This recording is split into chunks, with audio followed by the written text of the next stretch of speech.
Thank you, and welcome to this evening's meeting of the Horsham Planning Committee. I am Councillor Ellis Brown, and I will be chairing the committee meeting this evening. The first thing I have to do this evening is to appoint a temporary vice chair, as our existing vice chair is not available this evening. So I therefore move that Councillor Lynn Lambert be elected as a temporary vice chair for this meeting. Can I please have a member second this motion? Okay, thank you. Are there any other nominations? No. Therefore, are you all agreed that Councillor Lambert can be the acting vice chair this evening? Agreed. Thank you. The motion there was carried. And could Councillor Lambert please join me and help me through the proceedings this evening? Thank you.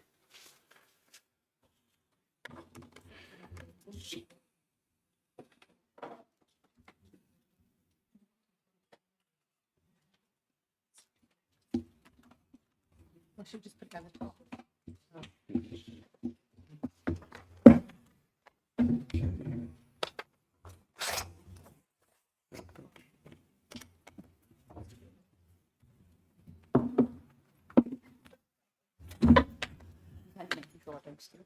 Okay. No. All right. Thank you very much. Okay, thank you for attending. And I remind members of the public, this is not a forum for the public to ask questions or challenge the points raised during the debate by officers or members of the committee. You must not engage or try to engage with the members or call out during the meeting. Thank you. If you've requested to speak, when invited to do so, it's important that you keep to your allotted time. This will be monitored and you will be asked to finish promptly. Your comments and discussion points must be relevant to the application the committee is considering. We're not expecting a fire drill this evening, so should you hear the alarm, please make your way to the nearest fire exit located at the rear of the chamber, two corners there, and we congregate outside the Lind Cross Public House. May I ask council members and members of the public, please switch off mobile phones or other electronic devices or turn them to silent.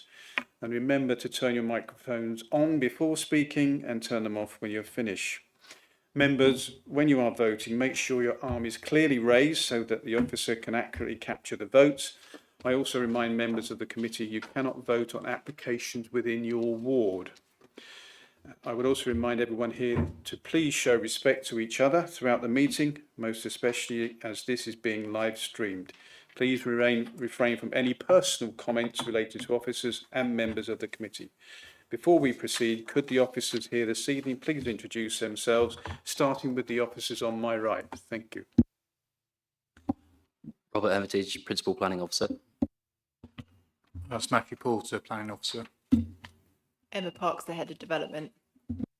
Claire Brown, Principal Planning Solicitor. Melissa Stallard, Democratic Services Officer. Thank you very much. Agenda item number 1, apologies for absence and notification of substitute members. Are there any at all? Yes, we have apologies from Councillor Peter Vanderborg. We also have apologies from Councillor Tony Franklin. Councillor Joanne Knowles is substituting for him. And we have apologies from Councillor Roger Knoll, and Councillor Tricia Utan is substituting for him. Thank you very much. Minutes of the previous meeting held on the 4th of November. Can I take these as agreed? Thank you very much. Declaration of members' interest. Are there any declarations of interest from members of the committee? Councillor Blackburn first and Councillor Vickers. Thank you, Chairman. Just to say, agenda item number 9 is in my ward, so I won't be voting on that. And agenda item 11, just for transparency, some family, friends are neighbours of that particular site, but I have not liaised with them about it in any way. So I have no idea whether they have any views on the matter, but if it's okay with you, I will take part in this item. That's fine. Thank you. Councillor Vickers. Thank you, Chairman. Just to say items 9 and 10 on the agenda, I will not be voting as it's in my ward. Both of those are. Thank you. Thank you for that. Sorry, yes, councillor Knowles, apologies. Thank you, Chair. Yes, just to say that item 8 is also in my ward, so I won't be voting on that. Apologies, Chairman, I should have said items 10 and 11 are in my ward. Thank you. Councillor Grech. 6 is in my ward, so I won't be voting. Okay. Thank you very much. Thank you. Councillor Trollope. May I ask a quick point of order? I believe we do not need to declare if it's not in our ward, and we just don't vote. And I think with respect to all of our colleagues, we could save a lot of time if we didn't bother declaring such. Yeah. Okay, but sometimes for clarity it's necessary. The non-voting committee members, I have a list of those in front of me, but thank you very much, Councillor Trollope. Thank you. I do have an announcement, and it relates to agenda items 6, 7, 8 and 9. The officer will make a single presentation as the matter relates to the formal withdrawal of Natural England's 2021 position statement on water neutrality. However, each application will be discussed and voted on separately.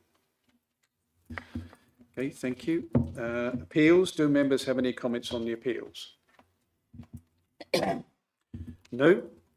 Okay, thank you. So moving on to items 6, 7, 8 and 9. Please could the officer make the presentation to committee? Thank you. Good evening, members. So as explained, this is a joint presentation for agenda items 6, 7, 8 and 9. 4 applications that returned to committee due to the materially changed circumstance of water neutrality. These being Melton Drive, Storrington, Marindine Road, Billingshurst, Little Potters, Calfold and Worthing Road, Southwater.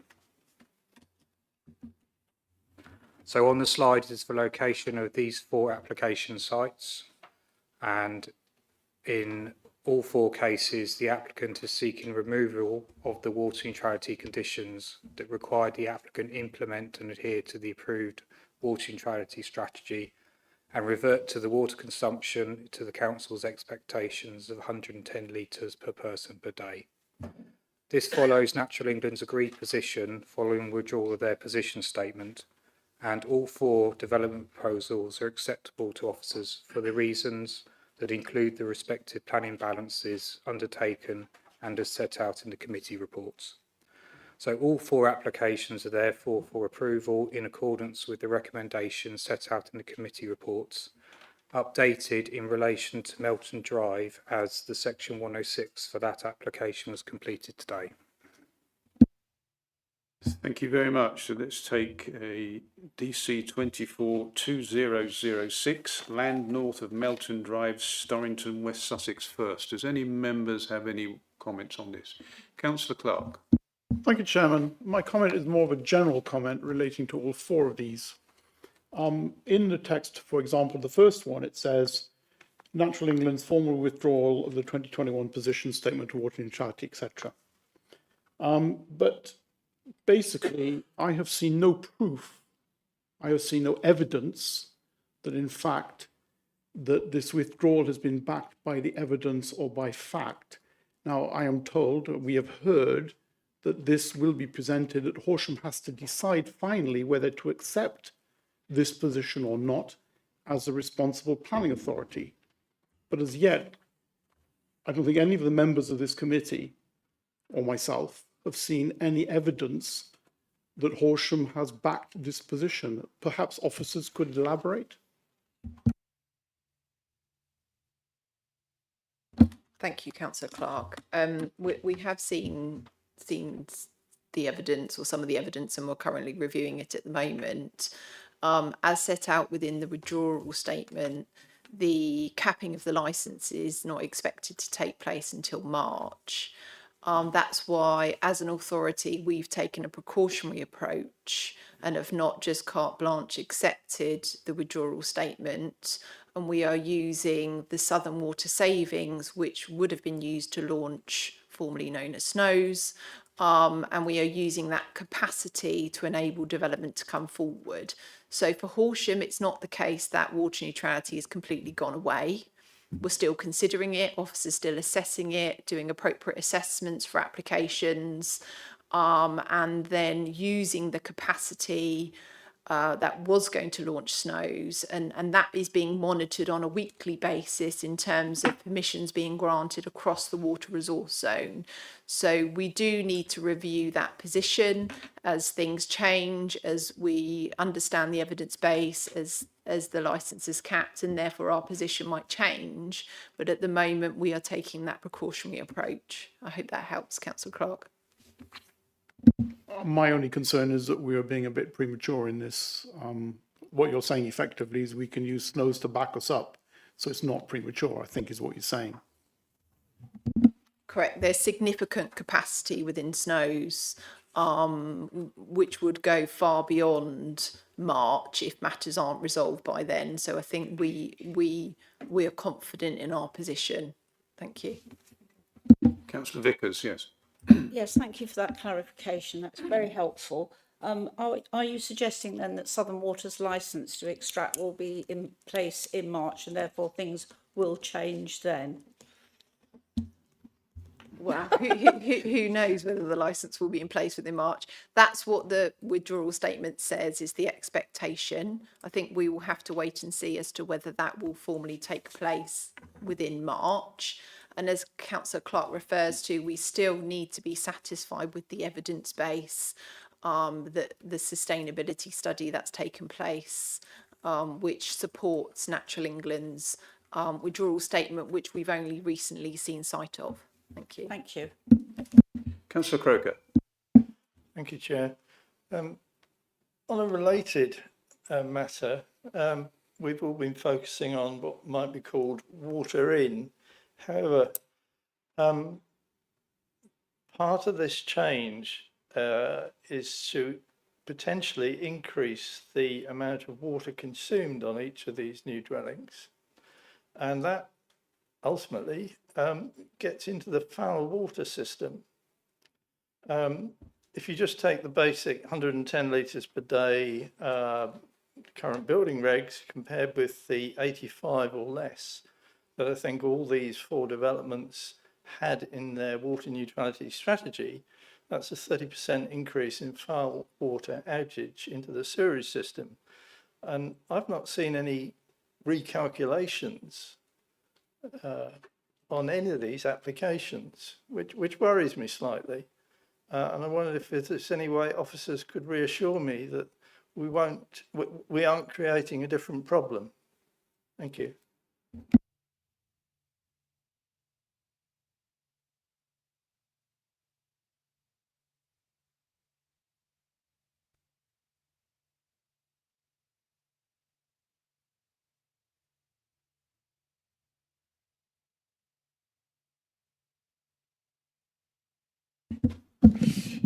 So my understanding is Southern Water calculates the discharge of the foul water, not based on the water neutrality strategy and the water use consumption reduction exhibited in that strategy, but on their own methodology. So the amount of flow that would have been expected through the foul water discharge wouldn't have been directly influenced by the water neutrality strategy and the consumption reduction from that. Okay, thank you for that. Councillor Clark. To pick up on that last point, what you say is true, but is only part of the picture. Because if I look at my Southern Water bill, they bill me for 90% of the water I consume going out as sewage.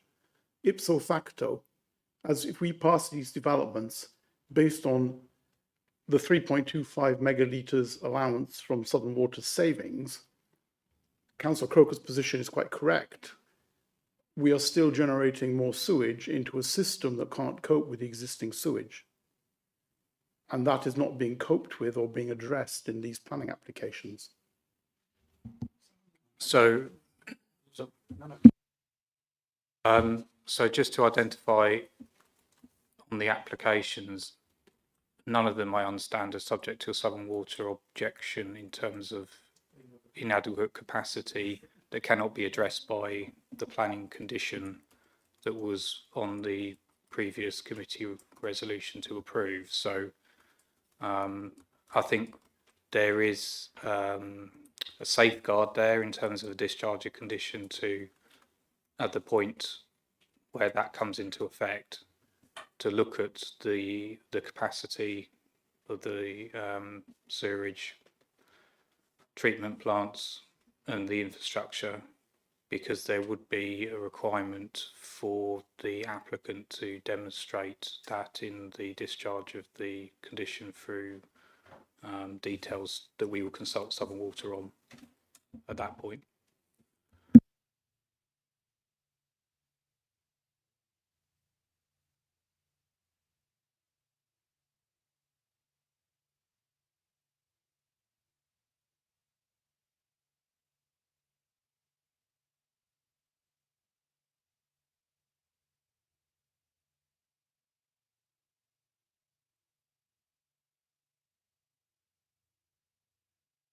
Okay, any other member wishing to comment?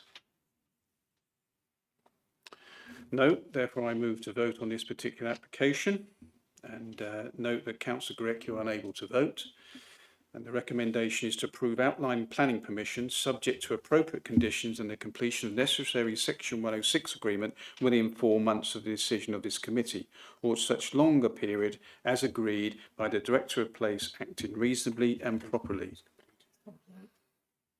All those in favour, please show.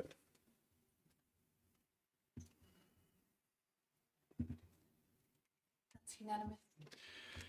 That's unanimous, sorry, therefore the recommendation has been passed. Thank you. Moving on to the next agenda item, which is DC 241518, land at 508967 124469 Marringdean Road, Billingshurst. Does any member have any comments to make on this particular application? Oh, apologies, I've misread the number.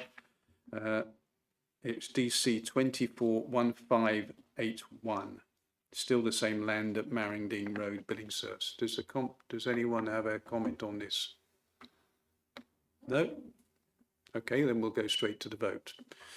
And the recommendation is to approve outline planning permission subject to appropriate conditions and the completion of necessary 106 agreement within 4 months of the decision of this committee, or such longer period as agreed by the Director of a place acting reasonably and properly.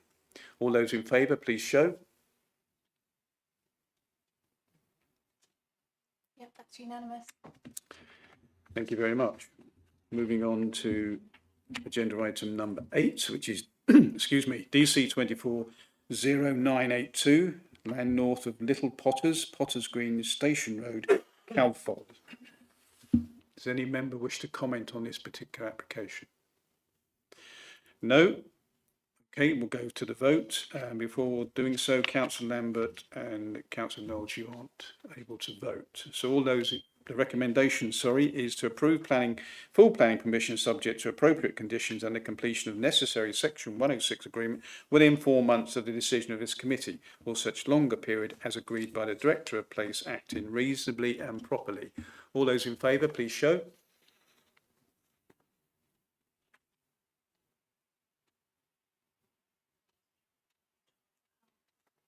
Um, 12-4. Yeah, I can't vote. It's okay. That's unanimous. Thank you very much. No, it's okay. Thank you very much. Moving on to agenda item number 9, which is DC 192464, Berkeley Homes Development Site, Worthing Road, Southwater. Does any member wish to comment on this particular item? Councillor Croker, yes. Thank you. I wish to comment on this one because Southern Water in February said that their sewerage system basically had inadequate capacity, which worries me somewhat. This was actually picked up in the, when was it, August report, 3.87, where we were told that Southern Water, Southern Water's summary advice was that additional flows may increase risk of foul flooding from sewer network. As I've said earlier, we are increasing flows in this approval that we've got before us. My concerns are really around Southern Water at the time asked for a particular condition to be applied, that basically they wanted development to be phased in line with their sewerage system improvements. However, the condition that we've got in the before us tonight, the condition 8, just merely asks for the strategy to be detailed for foul and surface water disposal. And so I'm really wondering whether any other members have concerns around this or whether it's just me. Thank you. Yep, so that condition is a standard condition that's imposed in these circumstances. It's been imposed on other applications. For example, the Glee Farm approach adapted that same condition at the request of Southern Water for a phasing. So the discharge process for the details of that strategy would be informed by Southern Water's request for it to be delivered in line with their capacity programme. So there is a safeguard there within that condition. It might not be explicitly worded to say phased, but that is the intent. And as officers, when we come to look at the acceptability of the details of that condition, we would be looking back on the file and we would pick up on Southern Water's consultation, but we would also consult Southern Water as part of the discharge of the condition. So if they're not satisfied that that strategy is aligned with the release of their capacity, then they will object, and so then we would be refusing the detail pursuant to the condition. So the condition is robust as it's worded. But realistically, can Southern Water object to any significant effect? I thought they had a duty to provide connection.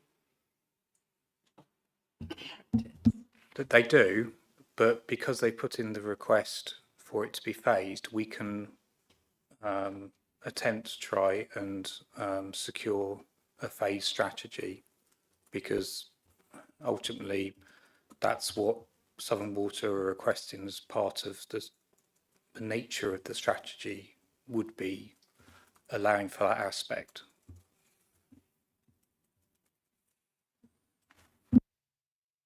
Okay. For the sake of the environment, I hope you're right. Thank you.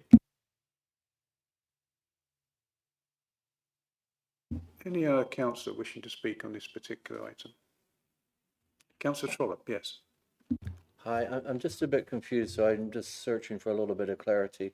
I agree completely in sentiment with Councillor Crooker's sentiments and position, but I just wanted clarity.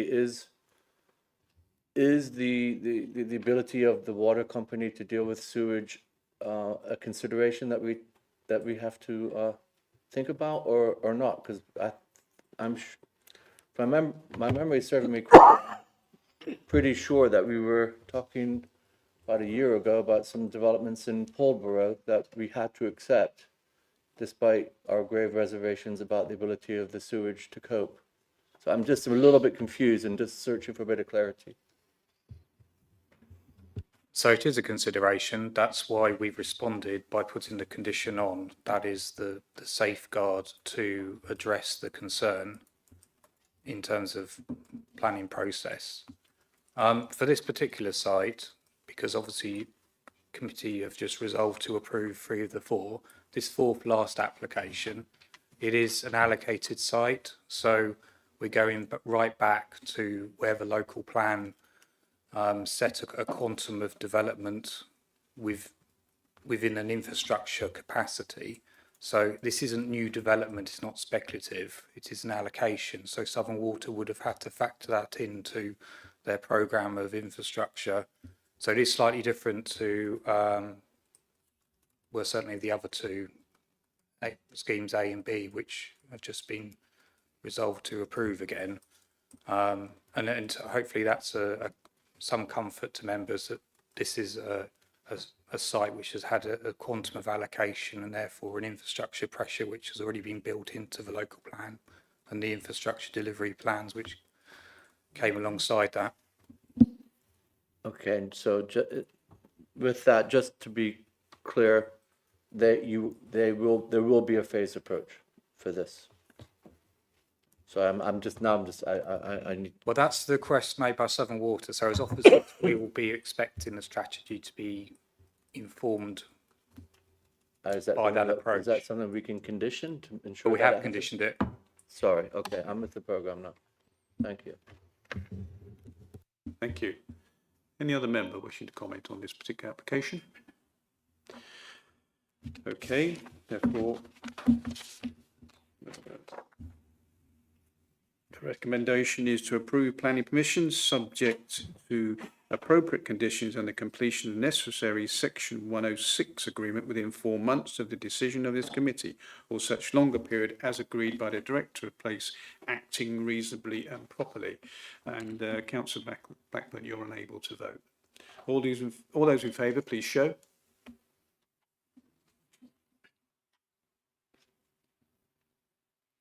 That's unanimous. Thank you very much. Therefore, the recommendation has been passed by committee. Moving on to agenda item number 10, which is DC 250606. It's Rowan, 2 Mile Ash, Horsham. Okay, we're just going to exchange laptops here, if you bear with me for a moment. Thank you.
Okay. Apologies for that short delay. I invite the officer to make the presentation to committee. Thank you. Thank you, Chair. The application site lies on the eastern side of 2 Mile Ash and comprises a large detached 2-storey dwelling within a spacious plot outside of the built-up area. Purpose-built swimming pool building, including changing rooms and plant room, is positioned to the northeastern boundary adjacent to a hard-standing area and a detached garage/storage building and is accessible from the driveway. The proposal seeks planning permission to change the use of the existing swimming pool and associated facilities within the residential curtilage to allow a mixed-use private and commercial use for swimming lessons. The application forms a resubmission of a previously refused planning application, DC 240757, and aims to address the earlier concerns. Lessons would run on weekdays, Monday, Tuesday, Thursday and Friday from 9:30 to 1 o'clock, with 5 30-minute classes per day, each accommodating 7 customers and 2 teachers. The revised scheme includes the provision of 16 car parking spaces within the curtilage, achieved by using existing areas, removing the garage storage building and installing grasscrete for additional spaces and a turning area, with the proposed layout shown on the slide here. The slide here illustrates the new parking area to serve the use with grasscrete to the southwest corner of the building and demonstrates the suitable parking and turning provision. West Sussex County Council have advised that suitable parking provision and turning space has been provided within the layout. This slide here illustrates the appearance of the building, which would not be altered as part of this application. And finally, this slide here illustrates the view of the site from the neighbours to the northeast at Westlands. Officers recommend to the committee that planning permission is approved in accordance with the attached conditions in section 7 of the committee report. Thank you. Thank you very much. I'd like to invite the first speaker this evening, and that's Sue Lampany, please.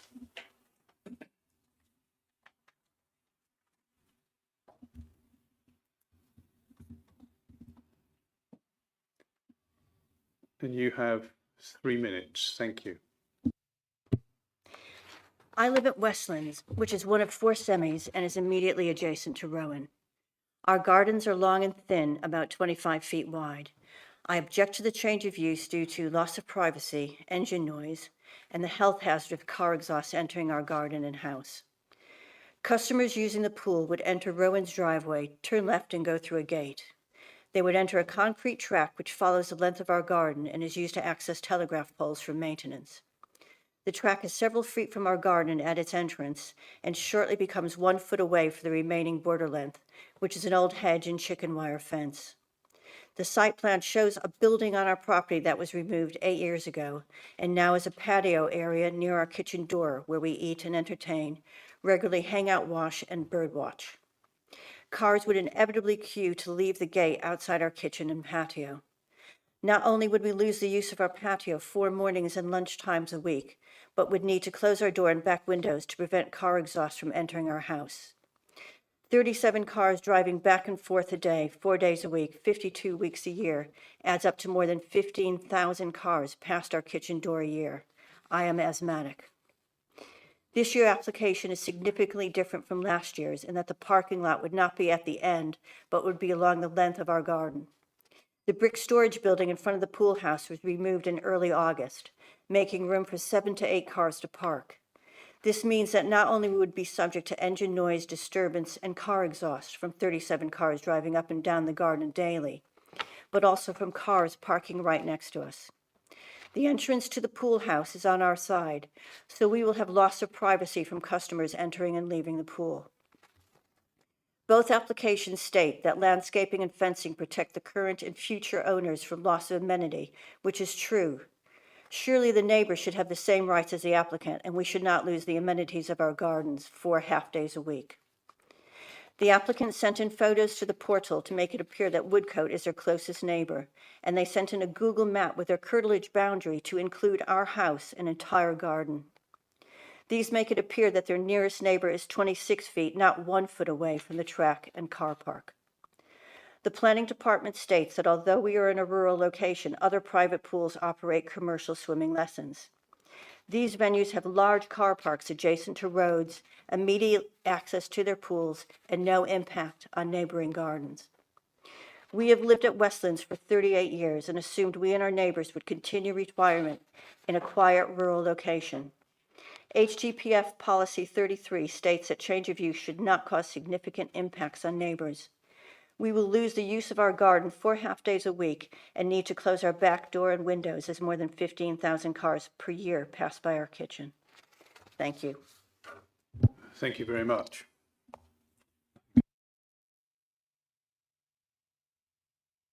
Would now like to invite Caroline Kitson, please.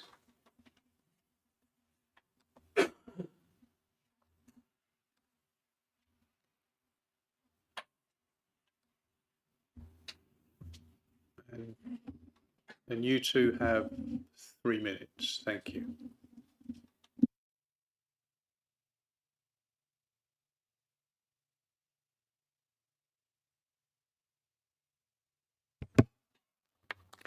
There is no need for another swimming pool to cater for children's swimming lessons in this location. There are several such facilities within the local area, namely Bluecoat Sports, which is probably less than half a mile from Rowan, and similarly Bubble Swim School in 2 Mile Ash Road, Barnes Green, a similar distance away, plus another 7 other facilities, either private or public, fairly locally. Great emphasis seems to be placed on the internal technical consultations, 5 out of the 6 having no objections and all of which are subject to various conditions or mitigations. How these conditions are to be monitored if planning is approved is not stated. Very little emphasis seems to be placed on the extensive list of 38 objections to the proposed change of use, mainly from neighbours and members of the public, but also including Southwater Parish Council.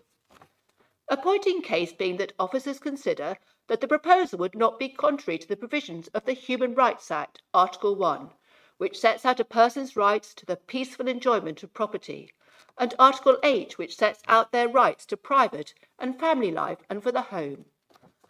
The outcome of allowing the commercial use of this swimming pool, given its rural location for swimming lessons, would be totally in contravention of these provisions within the Human Rights Act. Also, if approved, it would be in contravention of HTPF Policy 33 and Policy SNP 16 of Southwater Neighbourhood Plan.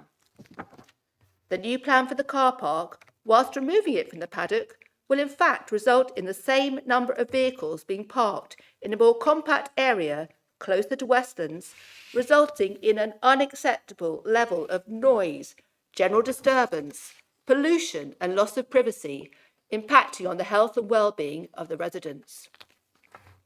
It has been emphasised that the lessons would operate during daytime hours, but the conclusion drawn seems to be based on the theory that the residents of the neighbouring properties would be out during the specified times, whereas the residents most affected on either side of Rowan are actually retired and will therefore be at home. This is referred to in items 6.14, 6.15 and 6.16. It has been stated that the access track to the side of the property and within close proximity to Westlands has been in use by cars, vans, tractors and even by a cherry picker by the electricity company. This has rarely been the case, and certainly not by 37 vehicles arriving and leaving within a 3.5-hour period, 4 days per week over a period of 52 weeks, equating to up to 296 vehicle movements over the 4-day period and more than 15,000 over the 52-week period. Hardly comparable. Thank you very much.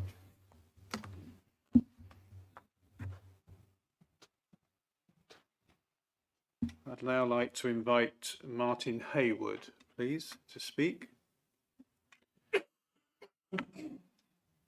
And you have 3 minutes. Thank you very much. The property is on a blind bend, adverse camber, brow of a hill on a narrow road, no pedestrian walkway or lighting, already hazardous for pedestrians, cyclists, dog walkers and horse riders. Traffic volumes are rising due to pressures on our main roads. There is no consideration given to sustainable travel. It will be cars only. The 40-mile-an-hour limit on the road is frequently exceeded and not enforced. It is a problem even for residents and will be worse with more traffic and for entry and exit to this property, especially in icy conditions. Access to the property and proposed parking is very tight, passing just the other side of the neighbour's small hedge, just wide enough for one vehicle at a time, like the access to Co-op opposite the Dog and Bacon pub, but would have to serve as both entrance and exit. Accessible parking space behind the property is limited, turning is restricted. The neighbours' privacy, peace and use of their garden would be subjected to 70 car movements per day. It's unacceptable for them to suffer the constant commotion, noise and disturbance of engines, fumes, vehicle doors slamming and people inevitably creating noise. With regard to HDFP Policy 33, the level of activity will result in substantial noise and disturbance to adversely harm the amenities of the neighbouring residential properties. These impacts are judged to be within tolerance by the Environmental Health Officer. I disagree, and I'd like to know how this tolerance is measured. There is not even a mention of external noise in the noise management plan. There will be high water usage due to the number of pool users, evaporation of water in the indoor environment, and water maintenance and cleaning. The Control of Substances Hazardous to Health Regulations 2002 specifically address the chemical hazards inherent in pool water treatment. A far greater frequency of backwashing is required than is stated in the proposal. The recommendations is to replace 30 litres of water per user per day, approximately 1,000 litres. Changeover times would be particularly chaotic, only one small shower and one toilet. Seven children and parents vacate the pool, dry, change, gather belongings and leave along a single track and onto the road at the point of a blind bend, while 7 more vehicles arrived to access the single track, enter the pool. Chaos. Vehicles will inevitably back up to enter while vehicles are trying to leave during this bottleneck. Traffic travelling north on the road would have no warning that there may be a stationary vehicle in a hazardous position waiting in the road to turn. There has been no engagement or consultation with neighbours, which one would normally expect out of courtesy. I'm very keen to see that consideration and fairness be afforded to people affected by the noise and disruption this creates. I see no evidence to support biodiversity net gain. With regard to Policy 31, this development does not demonstrate that it maintains or enhances the existing network of green infrastructure. Could you bring your comments to conclusion, please? The plan is unrealistic, impractical and conveniently has been economical with the factual detail. The residential location is not suitable for such a commercial venture and puts a blight on people's lives. Thank you very much.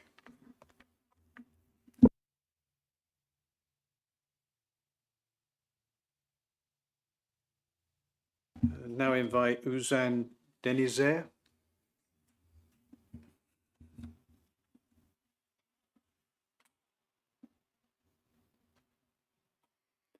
And you have 3 minutes. Thank you. Thank you. Good evening, everyone.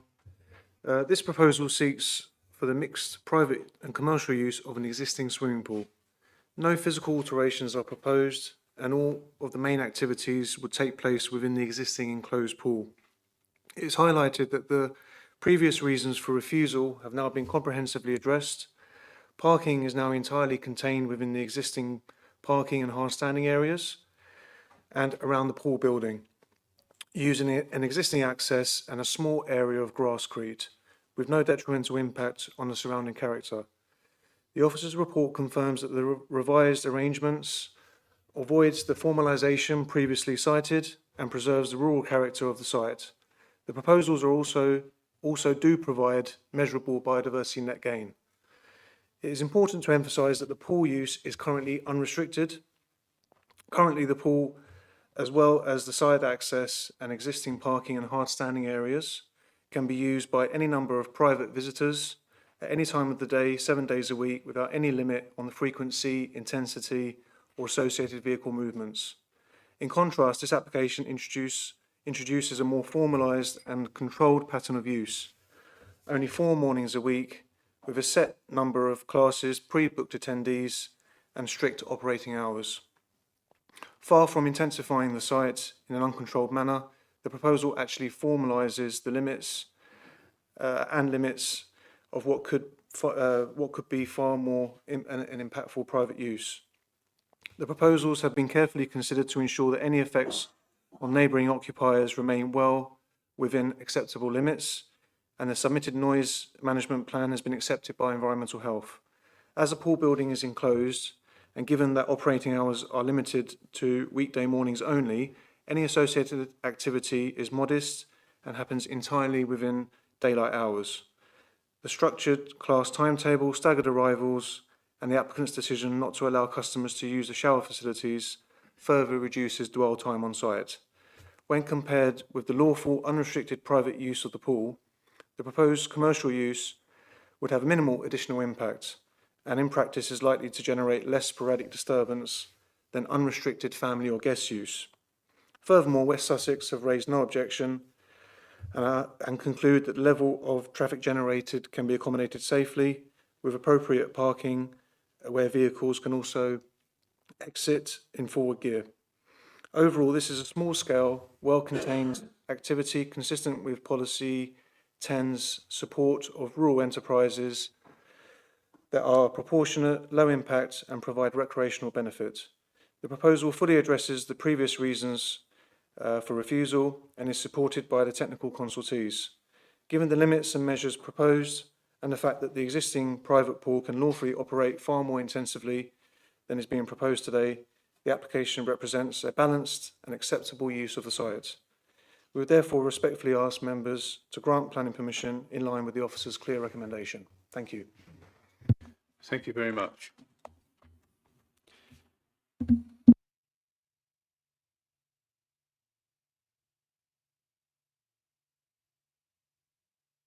I would now ask the representative of Southwater Parish Council.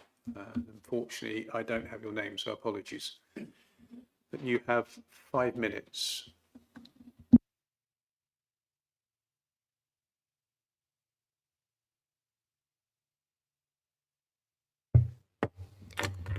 Good evening, Vice Chair and members of the committee. My name is Erica Haddon and I'm Councillor at Southwater Parish Council.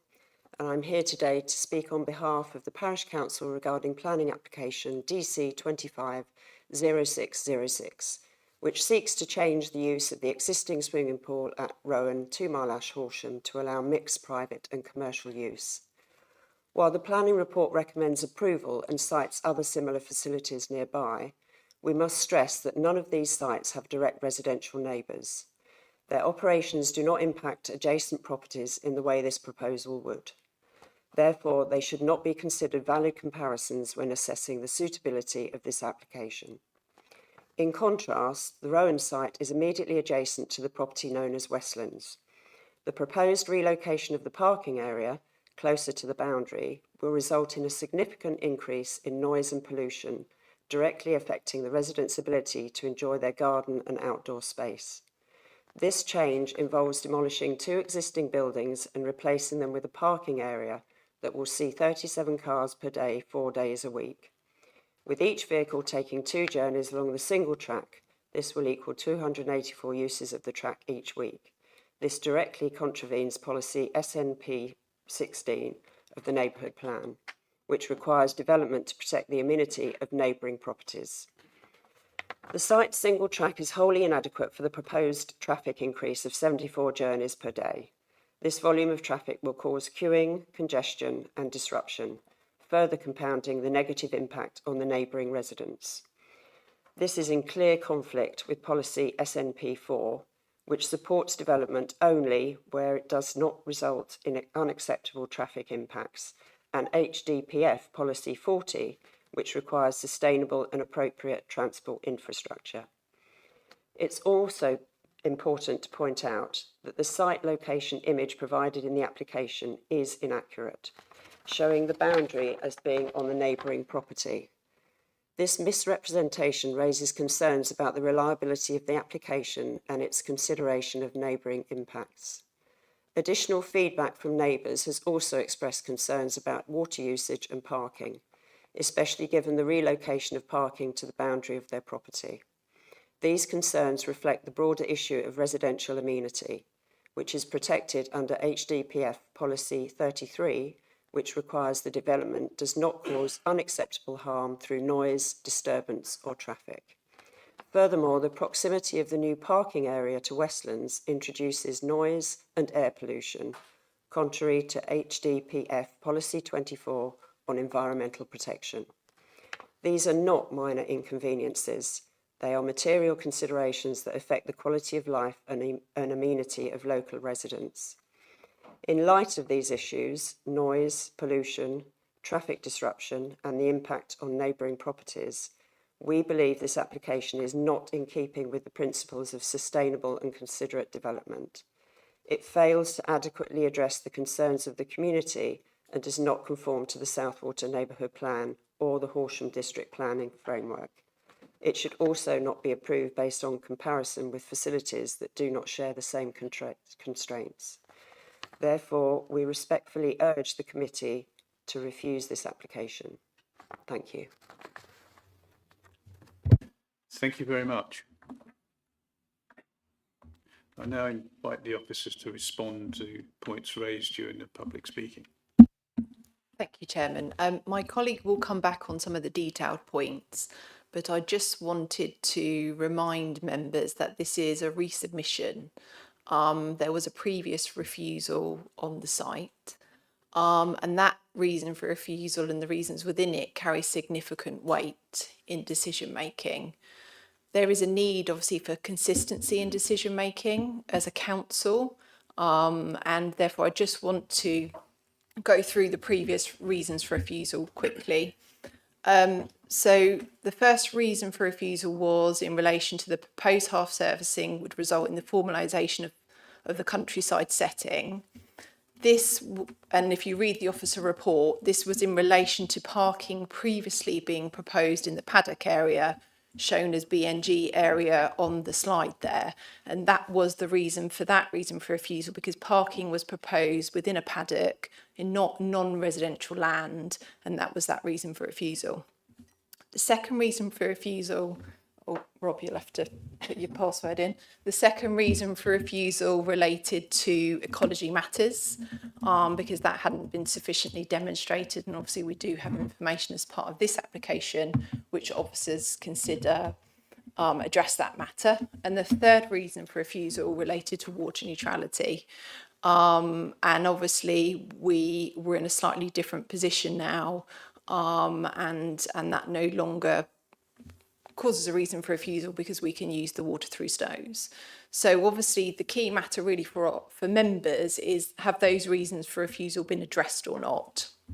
And also whether there are any other material changes. You will note there was not a reason for refusal in relation to highways.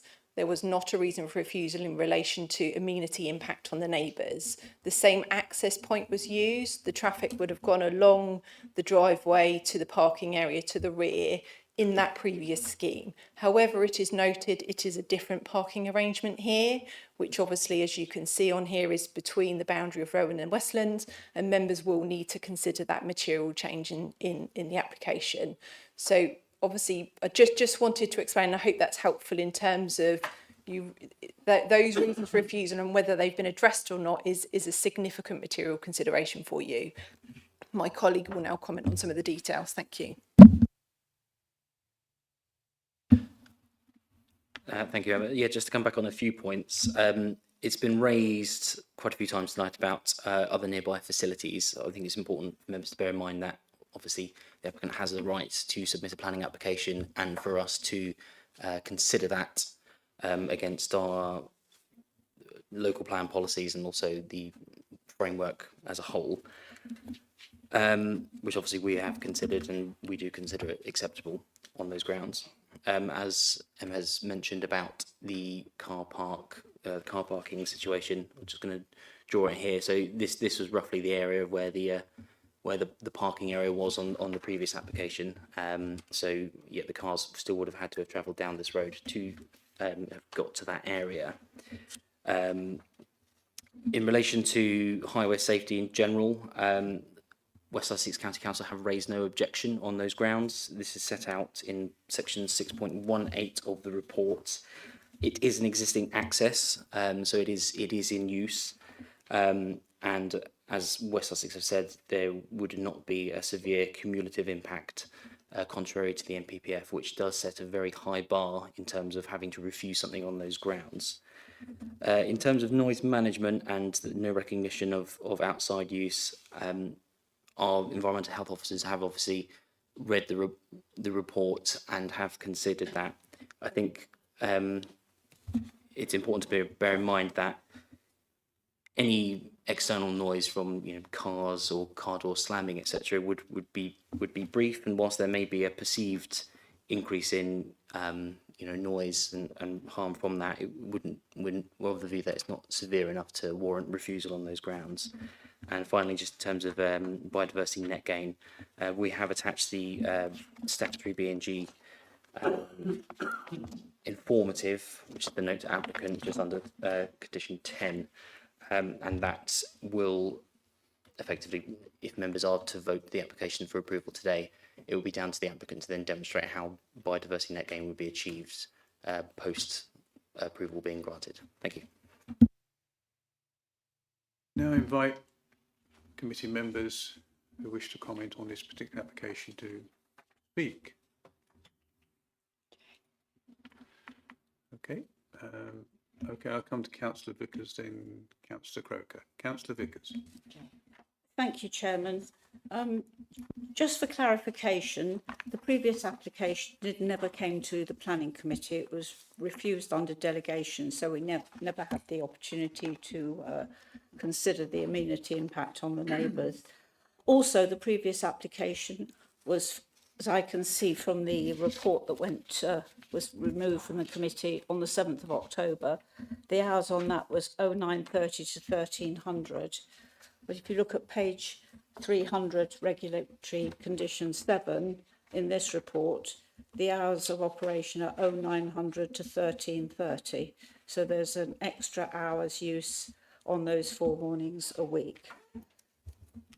The number of traffic movements, and it's quite clear, thank you for showing us the previous application that was refused. The car parking area was some distance from Westland's home. This new car parking area, I would say, is considerably closer to the neighbour, and therefore the impact is significant. It mentions in the report other pools outside Horsham town, and I think the original speaker again said they are in completely different situations with large car parks and insignificant impact on any neighbours. I have a serious concern about the timings of these lessons with a 15-minute gap. In reality, you will have 7 cars already on site, and when they leave the pool, they will have to get dried and dressed, and the next class will be arriving to get ready to go in the pool. And I don't think a 15-minute gap is long enough, and there could be significant congestion in and out. It is a very narrow single track, and I don't see how that's going to work. The number of car movements a day along that track are 74. That's 35 children, 7 classes of 5, in and out, plus 2 teachers in and out, which is 74 traffic movements per day. 4 days a week is nearly 300, it's 296 traffic movements a week. I'm not clear whether this is for 52 weeks because the original application that was refused was for 44 weeks, so perhaps the officer can clarify that for me. Nevertheless, if it's 44 weeks, that's 13,024 traffic movements. If it's 52 weeks, it's 15,392. I agree with the officers about and environmental health about noise impact from the lessons actually taking place inside the swimming pool building. That will have minimal impact. But the impact, the significant residential impact on the neighbour is from the proximity of the parking quite close or very close to Westlands. I'll be interested to hear what other members have got to say, and I'd like to come back, if that's okay, Chairman, when I've heard what others have to say. Thank you. It's okay, I'll just invite the But officer. if the officers could clarify the number of weeks that this is going to be used for, I think and they the may well difference be in the just about hours, to. and the difference in the hours between the previous one and this one. Thank you. Thank you, Councillor Vickers. Just firstly, in terms of the committee versus officer decisions, we make decisions as a council. We don't make decisions as a committee or an officer. We make decisions as a council. We have to be consistent in our decision making as a council. We have the same policies to consider, so effectively we should have the same outcomes. So, you know, you can come to a different conclusion if there are new material considerations which weren't available last time round, but it would be unreasonable to come to a different view just because you're a committee and an officer previously made that decision. There may be material changes, but that's for you to consider, members. In terms of the 1:30, good spot, Councillor Vickers, we've just searched the submitted appeal statement and we think actually that's an error and they are still proposing 1 o'clock, so I do apologise for that. Start time of 9 or 9:30 because it's different on both reports. Sorry, we're going to search that one as well. 9:30 till 1 o'clock it says in the submitted appeal statement. So I do apologise for that, members. Regulation 7 on page 300 needs changing, is that right? Correct, to reflect the proposal, correct. In terms of hours of operation, we can't see anything that suggests it's for limited hours. So I think we have to work on the basis that they are proposing to operate, you know, all year round. There doesn't appear to be a proposal to limit that to term time only. Thank you. Thank you. Councillor Croker, then I'll come to Councillor Mercer and then Councillor Uten. Councillor Croker. Thank you, Chair. I'd like to thank Councillor Vickers for her efforts there. Remarkable. I'd just like to pick up on one point about the parking. As I used to work in the motor industry, and from what I recall, over 90% of the vehicle emissions are when you start the engine up, and that's all now blocked right next to the house to the north. So I'm not happy with this at all, I'm afraid, but I will see what other members say. Thank you. Thank you. Councillor Mercer. Thank you, Chair. I was very taken by some of the things that were said by the parish council in particular and the other neighbours. I'm just trying to get straight in my mind.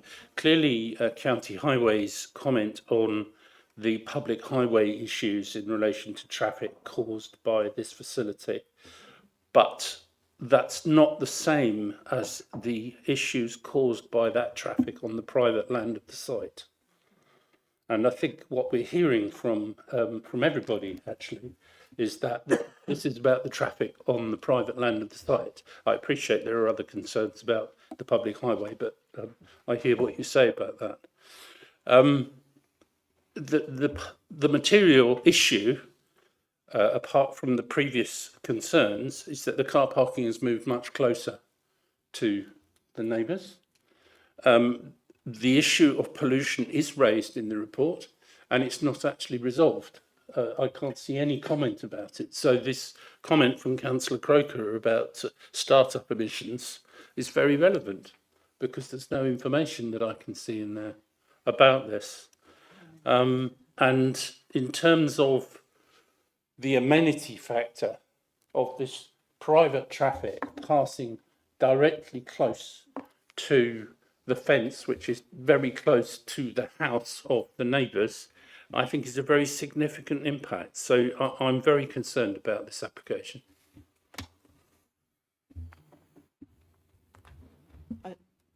Thank you, Councillor Mercer. I think you're right in terms of the proximity to neighbours, and that's something members will have to consider. Obviously, the previous application, they did still propose the same driveway, so that's something you will need to consider, but recognise the parking arrangement is different. In terms of emissions, I think the difficulty is how you link that back to planning policy or Horsham District Planning Framework and consistency in decision making across the district. So I think that's the difficulty. I'm not aware of a scenario, and obviously we do have accesses in close proximity to residential dwellings. I'm not aware of any scenario where we've added such a reason for refusal. I think that's something we might have to explore with environmental health, but I think I think without an evidence base behind that might be difficult to substantiate or a kind of a policy that's easy to hook it off. I think we would need further input from our environmental health colleagues to pursue that option is my advice. Thank you. Can I come back, Chair? Yes, sorry, Councillor Mercer. Just to say, just to remind ourselves that we are the Air Quality Authority and we are responsible for air quality. I recognise that. I think the point is, does it substantiate a reason for refusal that you can back up at appeal? I think that's where I would seek further advice on that point. Thank you. Thank you very much.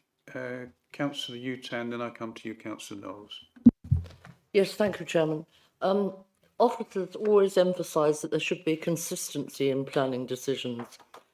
So on that premise, I fail to understand how an application which conflicts with established planning policy can possibly be considered for recommendation. It appears to directly impact its immediate neighbours and spoils not just their peaceful environment, but imposes for a quiet area extra traffic and noise and pollution over half every week. For numbers of years, I've heard nothing to recommend this application, and due to the circumstances that would force the neighbours and ruin what is basically their peaceful environment, I'm afraid that I will not vote in favour of the recommendation. Thank you, Councillor Utan. Councillor Knowles. Thank you, Chair. Can I just ask the officers, was the report by West Sussex County Council on the highways done after of site visit, because when we did a site visit, we had to be seen out of the drive because it is so difficult to get out of that site.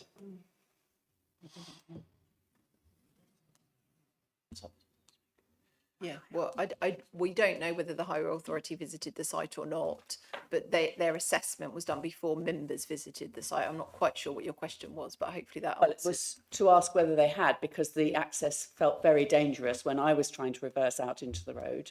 Yeah, we don't know, I'm afraid, Councillor Knowles. Okay. And is there any possibility, did you look at the possibility of acoustic or pollution screening to prevent the spoiling of the site for the next door neighbour?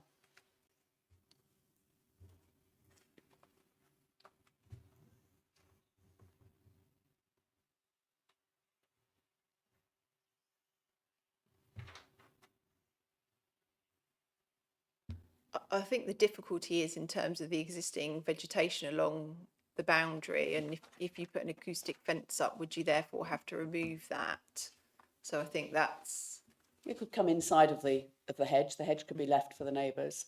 Yeah, and whether there's sufficient space, I think we would have to check whether that's possible in terms of could you put a fence up and then still have sufficient space for vehicles to make their way down to the driveway, to the parking spaces.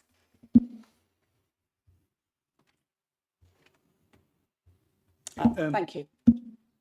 Thank you very much. I'll come Councillor Trott, then Councillor Clark. Councillor Trott.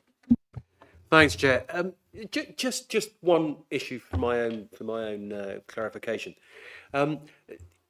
So the last time it came before. It didn't come before committee. It came before planning.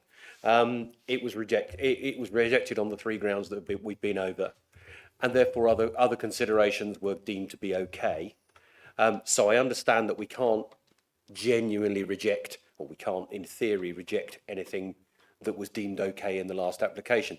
But it seems to me that, please excuse me, in addressing one of the concerns from the last. That was the reason it was rejected last time, we've created a new issue because we've moved the traffic right up next to the neighbour.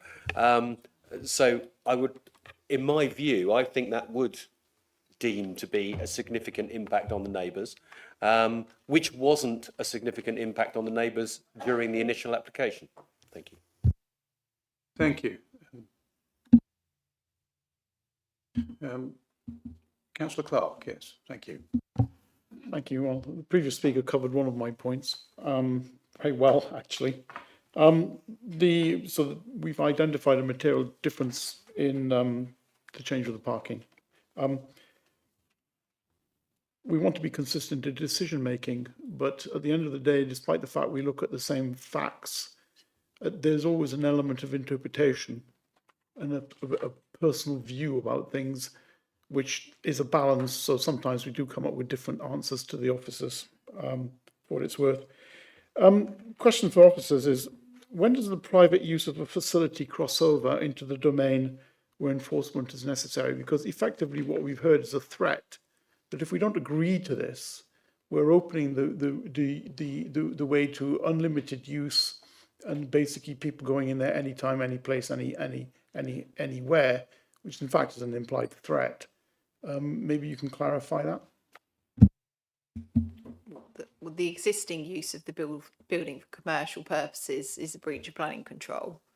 So ultimately, if this application is refused, they would have a right of appeal. So we would have to consider our position. But obviously, if the appeal is dismissed, we would likely pursue enforcement. But that's the planning process. Thank you. Councillor Vickers. Thank you, Chairman. Thank you for letting me come back. If anybody else wants to speak, I'll wait. I think there was... You wish Councillor Trott to go before you? Livingstone, Councillor Livingstone as well. And Councillor Livingston as well. Okay. Councillor Trott first, and I'll come to Councillor Livingston. I'm not sure how much this changes anything, but it would be interesting to know. When highways look at the impact of traffic, or particularly when we look at the impact of pollution, is there sort of like a standard figure that we could assume that X% of these cars or vehicles are going to be electric, therefore not polluting? And I mean, just as a baseline, because we keep on hearing all these numbers of daily, traffic,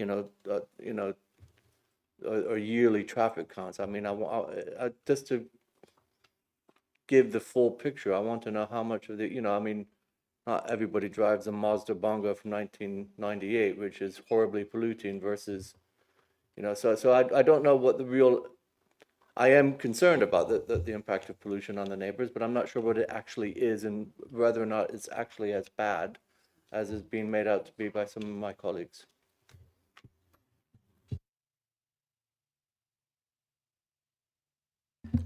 Just briefly, Councillor Trollope, I think that's why I responded to Councillor Mercer and said I would, if that was a route members wish to pursue, I'd suggest you had further comment from environmental health, because I don't know the answer to that question, Councillor Trollope. I don't know, I don't think environmental health objects that often to planning applications in terms of pollution levels. So I think something would have to be quite significant, or there may be mitigating factors, mitigation measures that you can put in place to alleviate that concern. So I don't know the answer, and I wouldn't want to, I would be concerned about a reason for refusal around air pollution without further input from my environmental health colleagues. Thank you. Okay, Councillor Livingston. Thank you, Chair. I'm going to take a different stance to most of my colleagues here. I think it's good that we're going to have a small enterprise which could possibly bring local employments. The issues of car movements is only during the morning, 9:30 to 1 o'clock, with limited number of vehicles, which some may well be electric. I don't think the noise and the pollution is really an issue we could consider, but we should also be considering the fact that this is an enterprise, a local rural enterprise, and we should be encouraging it. Thank you. Councillor Blackburn, yes. Thank you, Chairman. I just wanted to say that having listened to all the arguments, I can't really see how this could possibly work.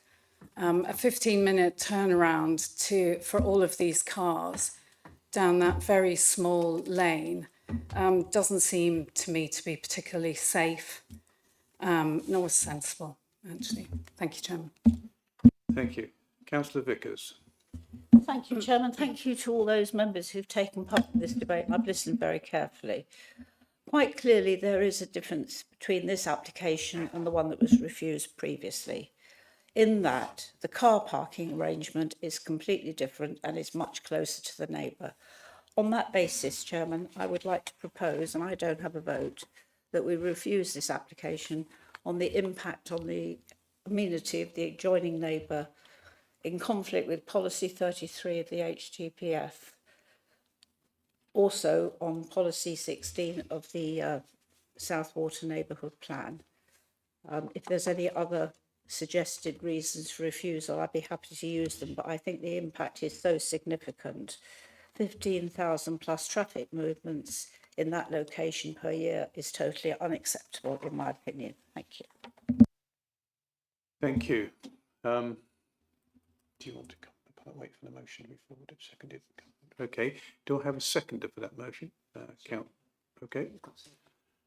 Councillor Croker, thank you.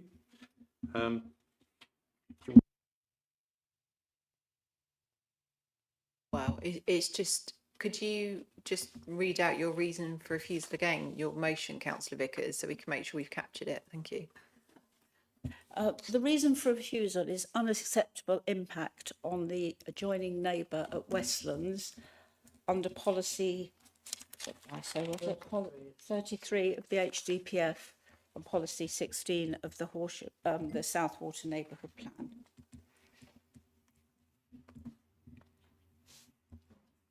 Councillor Vickers, can I just clarify, you mean unacceptable amenity impact?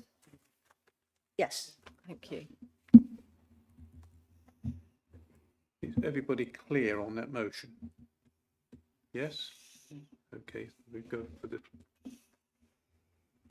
vote on that motion, please. All those in favour, please show. I can't vote, Chairman. I appreciate that. Thank you. Agreed. All those against? 3 against, Any abstention? no abstentions. Therefore, the motion is carried and the recommendation to approve planning permission has been rejected. Thank you. Some confusion in the public gallery. You understand the situation? Yeah. Okay, thank you. All right, I'll wait for those who wish to leave can do so. Thank you.